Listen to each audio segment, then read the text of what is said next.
Now we're going to take a closer look at all these different types of bar graphs and start to interpret them. So let's talk a little bit about this graph that we've seen about cereal, favorite cereal. And it's really easy to read off the maximum. We find the tallest bar, read it across and say, yeah, that is 6 votes. So the most popular cereal is Life cereal with 6 votes.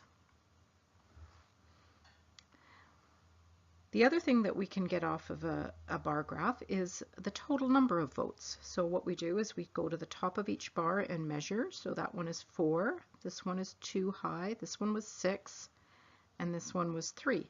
And adding those together, 4 plus 2 plus 6 plus 3 is 15, which means there were 15 votes for this survey. 15 people were surveyed. It's also good to be able to compare the bars. This cornflake bar is 2 units higher than the Cheerios bar. So that means cornflakes is more popular than Cheerios because it has 2 more votes. So it allows for easy comparison between, in this case, cereal. So let's take a look at this multi-bar graph or double bar graph.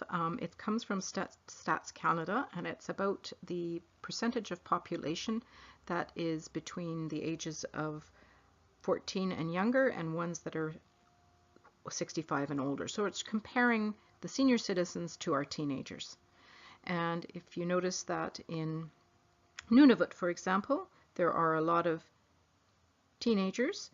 There's 33% maybe, something like that. 33% of the population is below 14 and only 6-7% or so, maybe this is 5, so maybe no 4% of the population is senior. So this is a province or a territory that is very young, has a very large young population.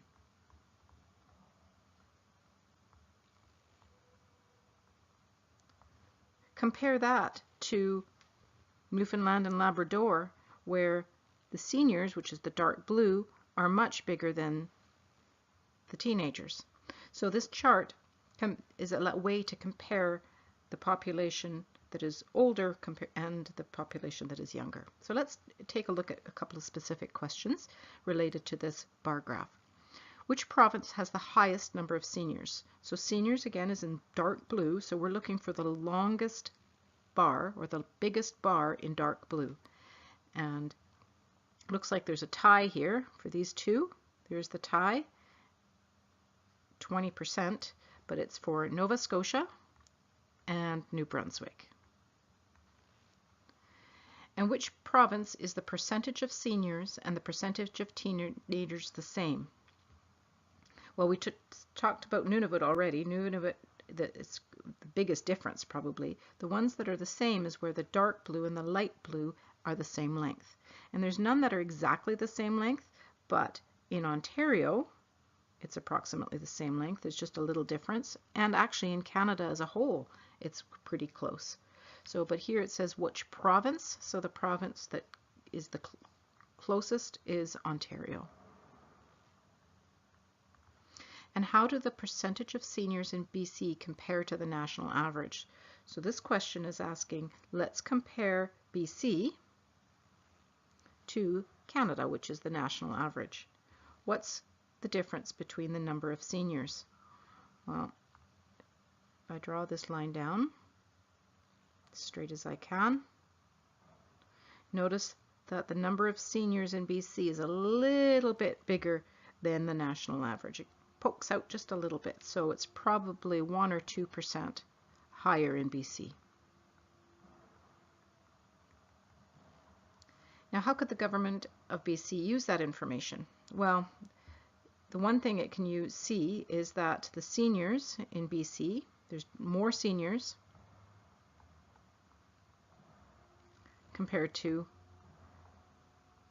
teenagers. Teenagers and seniors need different resources. Teenagers need schools, seniors need senior centers. The healthcare needs are going to be different for these two groups of people. So the government of BC might look at this chart and say, all right, how do I plan for the future? What type of infrastructure do I build? So it's for planning purposes.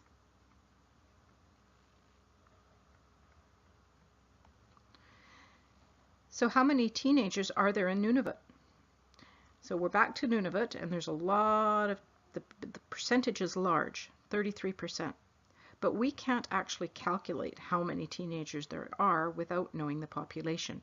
So right off the get-go, this is actually not possible to find out from this graph. But if I told you that the population of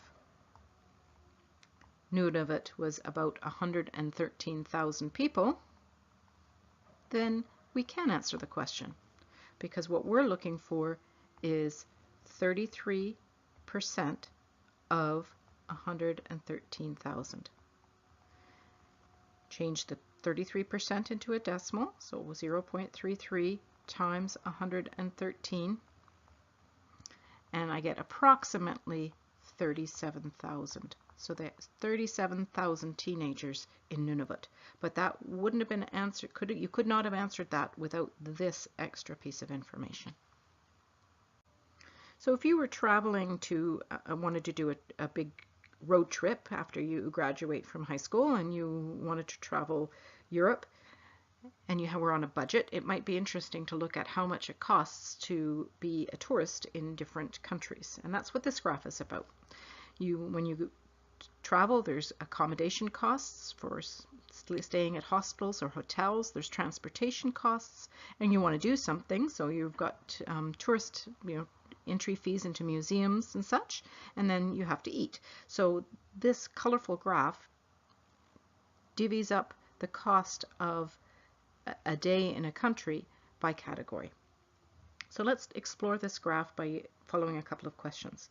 Where is the cheapest place to go on vacation? So we're talking about the overall cheapest, so we're just looking for the overall shortest graph, and that's Croatia. Croatia is definitely the shortest, so it would be the cheapest place to go, and it's actually a very, very beautiful part of Europe.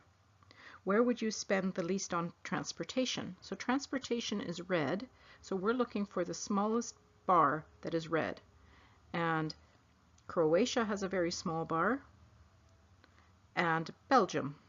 So those are the two countries that have very small transportation costs. Belgium has a little bit higher than Croatia, so you'd spend the least in Croatia, and Belgium is a close second.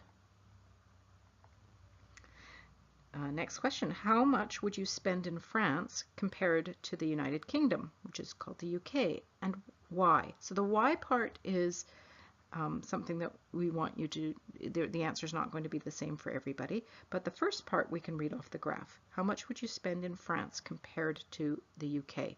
So I'm going to look at the UK and draw my line down to figure out how much that is, and it's halfway between 180 and 240. So that's about $210 a day. Compared to France, which is 180. So the difference there is $30. Now, why is it more expensive? Well, if I look at the colors in the graph, that will give me a little bit of a hint. The orange is much larger in the UK. So that means the entry fees into UK activities is way higher, because the activity fees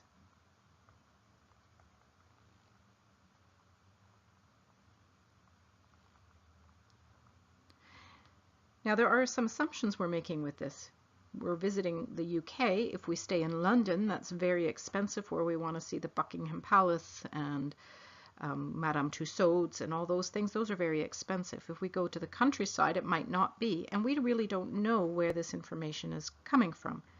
So just be careful of the assumptions that are made in the graph, and it might be something that's worth investigating a bit further. And if you don't have to pay for accommodation, which country would be the cheapest? So that means if we take the blue part away, what is the longest bar? And it looks to me like this length right here is the longest piece.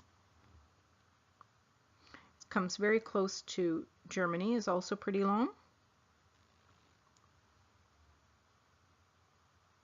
So I would say that if you don't pay for accommodation, if you've got someplace where you can stay for free, for example, the UK would be the most expensive, and Germany would be expensive, but we're looking for the cheapest. So that means is that bar the smallest? And that bar is the smallest in Belgium. This bar is the smallest of those three, where we have taken out this bit because we're not paying for accommodation. So the cheapest is actually Belgium. This is a lesson in rereading the question twice to make sure you're answering the right question.